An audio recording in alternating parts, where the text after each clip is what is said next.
Hi, this is Carl with a super success video for IT consultants. Today I want to talk about 3 important things that you need to think about when you start a new business. The first thing is who you're going to be, where you're going to be, and how are you going to operate. First, who are you going to be? What's the name of your business? And I do have SOPs on this, and you can search for them and find them at sopfriday.com or look through the YouTube channel, just do a search for it. What is the name of your business? Now, I've noticed a really clear tendency for 3 things to happen.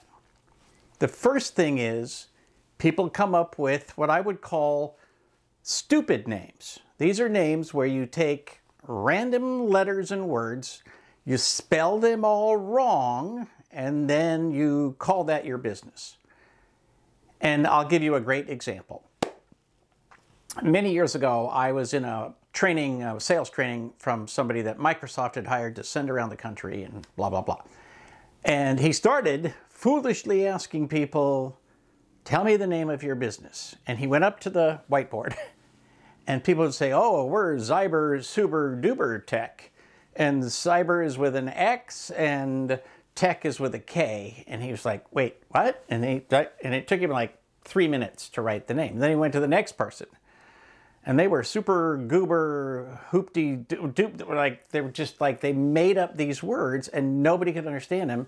And in going around the room with 20 people, he took almost a half hour to write down the name of their company. The lesson is the name of their company was not something you could communicate in the spoken word. And it might look cool on a paper, right? It might look great on a piece of paper. It might look great on a website. It may even have a cool logo. But if people cannot hear the name of your business and write it down, it is not a good name. So, first piece of advice, do not pick random sounds, spell them wrong, and call that the name of your business. The second trend that I see a lot is that people name something either after themselves or their family. And so it'll be like, Bob, Joe, Lisa, Tech, or something like that. And really, it's usually like, instead of Bob, Joe, Lisa, it'll be Bo, Joe, Lie, Tech, right? Which at least people, it's easy, it's short, people can hear it. Those things tend to be very personal, right? Some people just have JMA, right? It's the names of their kids or their dogs or whatever, or their family name or whatever. Those things are fine as long as somebody can hear it, understand it, and it makes sense. It also makes, to be honest, a good story when you're at a networking meeting and they say, oh, where did you come up with the name of your company? And then you can say, well, these are my kids, or these are my first 3 dogs, or, whatever your story is, it's meaningful to you. It's something that is emotional to you. People latch on to that. People understand that, and they might remember it. Just remember, don't violate rule number 1 when you go to making it a personal thing. Now, part of the personalization of your business is you might simply name it after yourself, right? If you are, Carl Polachuk, well, then you could be Carl Polachuk, .com. Carl Polachuk Incorporated, Carl Polachuk LLC, Carl Polachuk sole proprietor, right?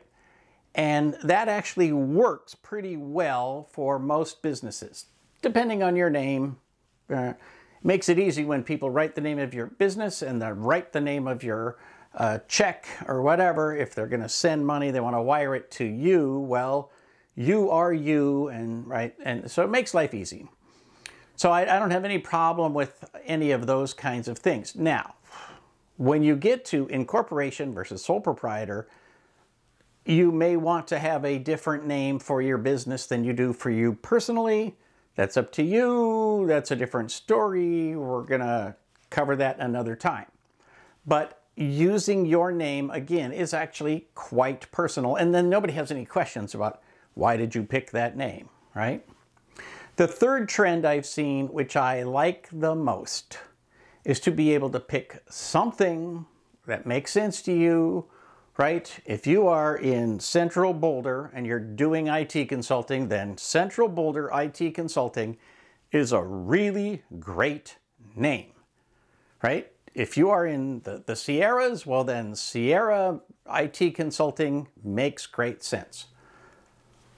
My first IT business, I'm KP, right? So I had KP Enterprises. And it was KP Enterprises for a long time as I was a sole proprietor. When I incorporated, it became KP Enterprises Business Consulting Incorporated. I wanted to make sure people understood I was more than IT. Now, some people might want the name cybersecurity or financial services or financial advising or, whatever, dental consulting. Whatever defines your business is good. Ultimately, if you think about, well, people are looking for services, what will they put into the great Google machine in order to find that? If they put in the name of your business, it better come up with the name of your business, right? So make sure that you at least have something that's good and descriptive. At the end of the day, any business name you have is totally fine. I know one person who I would describe as a very successful IT consultant. For about 30 years, he ran IT businesses. He changed the name of his business 3 times that I know of in, I'd say, the last 15 of those 30 years. And it didn't cause a speed bump. It didn't make any difference because everybody knew he was him and that was his business. And he was him and now he's got a different business. And he was him and there's another business name. At the end of the day, when you're in small business, people are going to do business with you. And so what are you bringing to the table? Who are you? And what's the name of your business? Choose the name with intention. With luck, you will have it for 20 or 30 years. At a minimum, you will have it for as long as you own the business.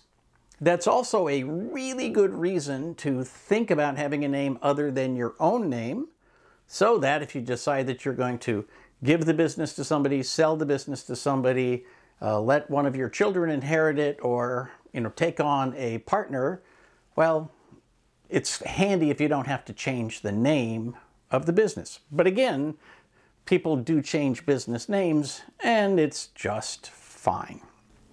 So those are the 3 things about who you are. Now let's talk about where do you go to work?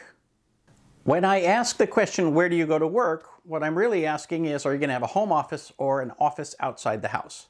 And again, people do both. They go back and forth.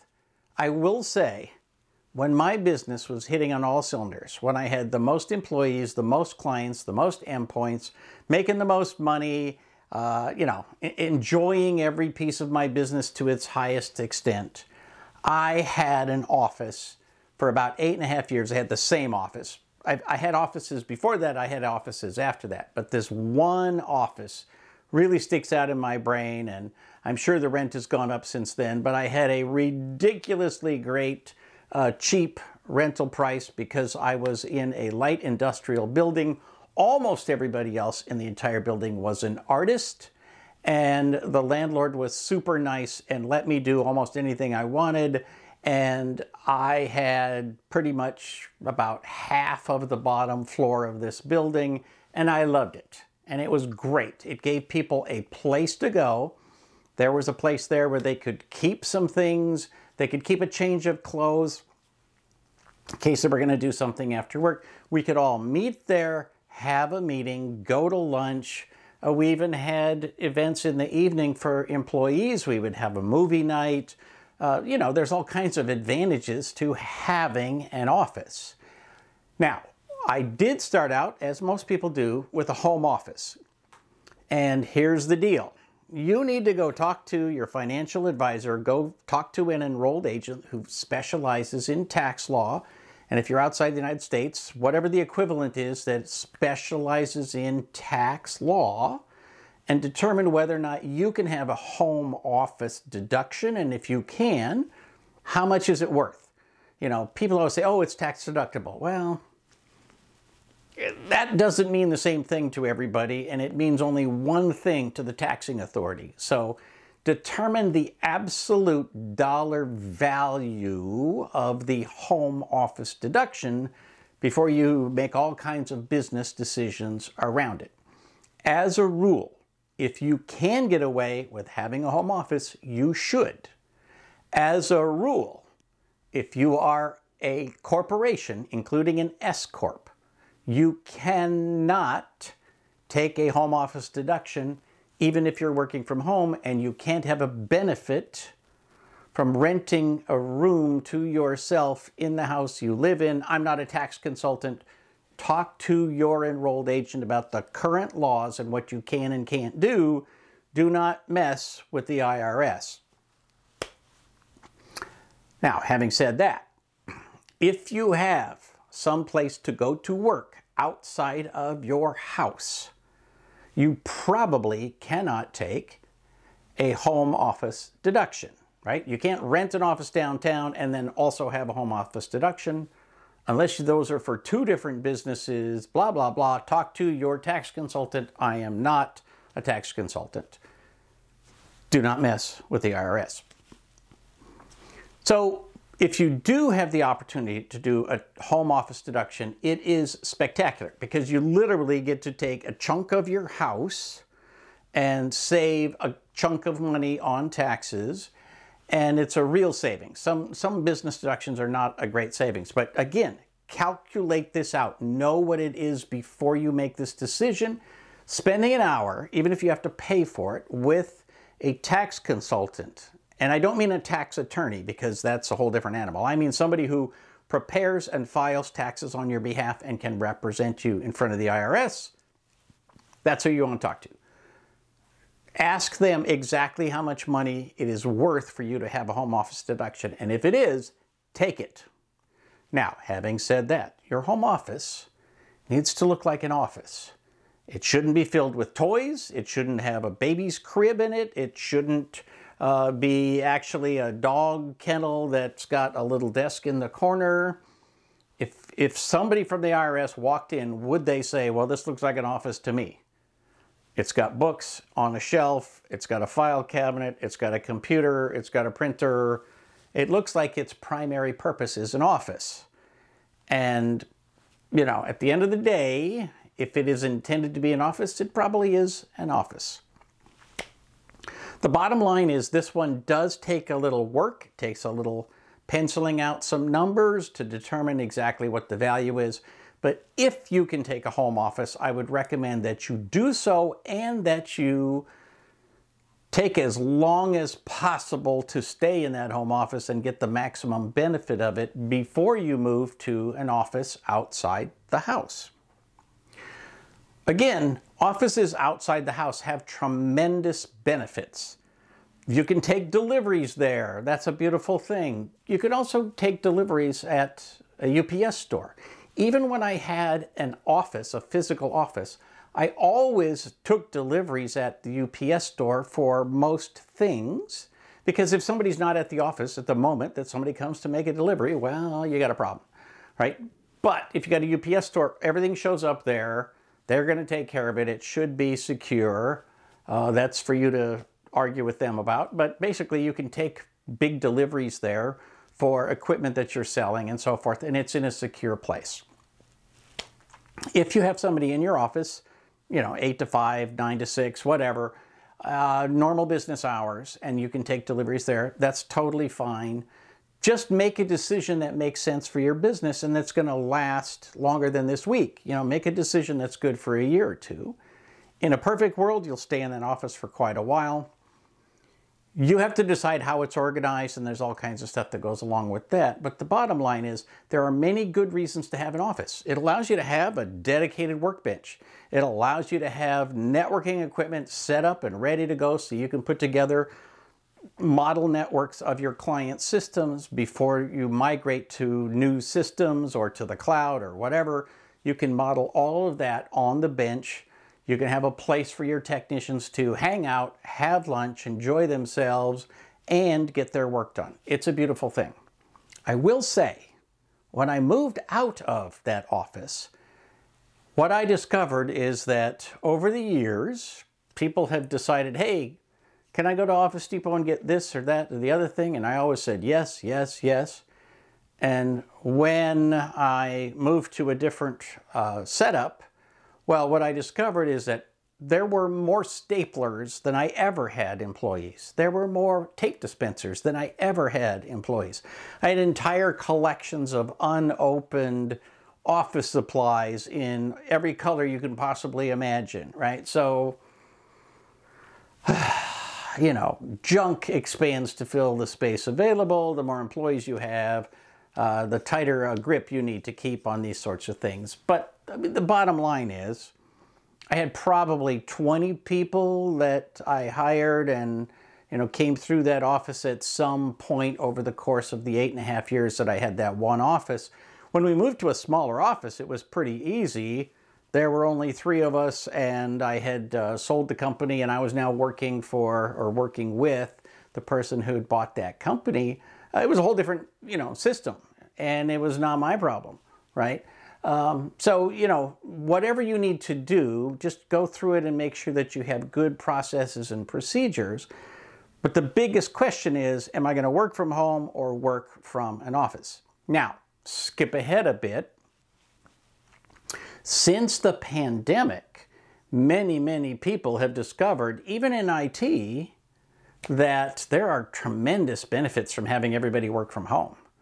You don't have to have an office. You don't have to pay for a desk. You don't have to pay for chairs and, you know, chair mats and staplers and monitors and all of that kind of stuff. And so there are some serious benefits from having everybody work from home.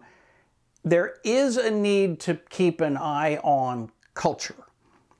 When you have an office, it's easy to have a culture, be in charge of the culture. Culture comes from the top down, and you're in charge. That's a beautiful thing. When everybody's remote, you have to spend a little extra effort to build a layer of culture into your business so that it makes sense and everybody is kind of on the same page and you have the culture you want, not the culture that just sort of bubbles up from the bottom when you're not paying attention. Anyway, some big questions, but you know, some things to think about when you think about home office versus office outside the house. I currently run 2 different businesses from one home office. All of my employees went remote in March of 2020 and have stayed remote. One moved 150 miles away, the other one moved 2,000 miles away. And one was already remote. Another couple of them were remote up north. So, you know, everybody is now remote and has been for a long time, and there's no plan to come back into my office and having to share it again. Things evolve over time. You need to make a decision, and with all good decisions regarding your business, no decision is final. Keep that in mind. Make a decision. Hope that it's good for 3 to 5 years. In 3 to 5 years, your employees will probably have changed some, whether it's your doing or their doing or just the universe. The world will have changed. The economy will have changed. The environment of your office will have changed. Lots of things will have changed. So make a decision, and remember, you get to revisit it as often as you want. Finally, I want to talk about how you operate, by which I mean what's the form, the final formal form of your business. Are you an S-Corp? Are you a sole proprietor? Are you an LLC, right? Again, I would take an enrolled agent to lunch, or, you know, at least buy an hour of their time and have a chat with them about the best choices for your state.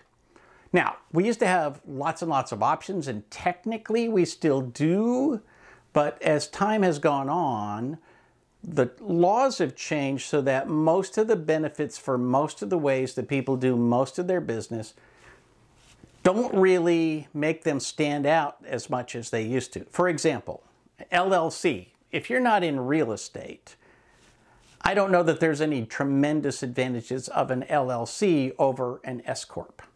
An S-Corp is simply a small corporation. It doesn't have shares with lots and lots of people. It doesn't have a massive high value. I don't know what the cutoff is, but at some point you have to be a C-Corp. You always file as a C-Corp, and then you take an S election to become an S-Corp. So everybody starts out as a C-Corp once you incorporate, and you can incorporate any time during the year, but make that election as quickly and make sure that it gets done so that when you file taxes at the end of the year, you will be a corporation and you will be in the correct form. One of the benefits of a C-Corp is that you can keep money inside that corporation and hold it over till the next year. If you don't, then you have to pay taxes, right, on any money that's in the corporation. Like if it makes a profit, you got to pay taxes on that, and then it flows to your bottom line and you pay taxes again. So a lot of people go to S-Corp simply to avoid the double taxation. Now, if your corporation conveniently runs out of money and pays you exactly enough so that it has zero profit at the end of the year, well, then you don't pay taxes. All good. And you only pay the taxes on your personal account. Again, talk to your tax professional, because the tax rate for long-term and short-term investments, corporations, and sole proprietorship, all of those things vary with the tax laws, and the tax laws change from time to time. I'm not a tax consultant. Don't mess with the IRS. But make sure that you, again, make good, wise decisions about this. I would say, and I've given this advice to people in person, if you're in business long enough and you're successful and you actually make money, you're probably going to want to be an S-Corp eventually. Now, some of you, for whatever reason, have been talked into being an LLC or being something else, and that's all fine. You still file taxes as an S-Corp. So at the end of the day, if you make a bunch of money, you're going to save some of it by being an S-Corp rather than a sole proprietor. Here's what I mean. And these are just numbers. Your numbers are going to vary, blah, blah, blah. I take a salary of $60,000. I've paid myself a salary of $60,000 since I was first incorporated more than 20 years ago. Why do I do that? Well, it is big enough that the IRS is not going to come to me and argue, you're not paying yourself enough money. You're just trying to avoid taxes, right? $60,000 is enough money to run a decent size small business. And so I don't have any problems with that. Why do I want to pay myself a salary?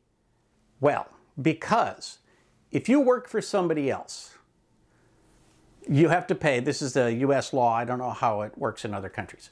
If you work for somebody else, they pay about 7.5% of your salary to Social Security for your retirement. And you pay 7.5%. I don't know what the current number is, but it's right in there.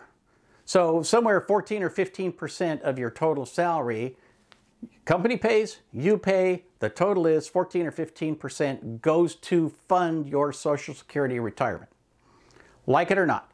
And then there's other things that get paid for through payroll, like unemployment insurance, Medicare, whatever. There's all kinds of, other miscellaneous taxes that go through payroll.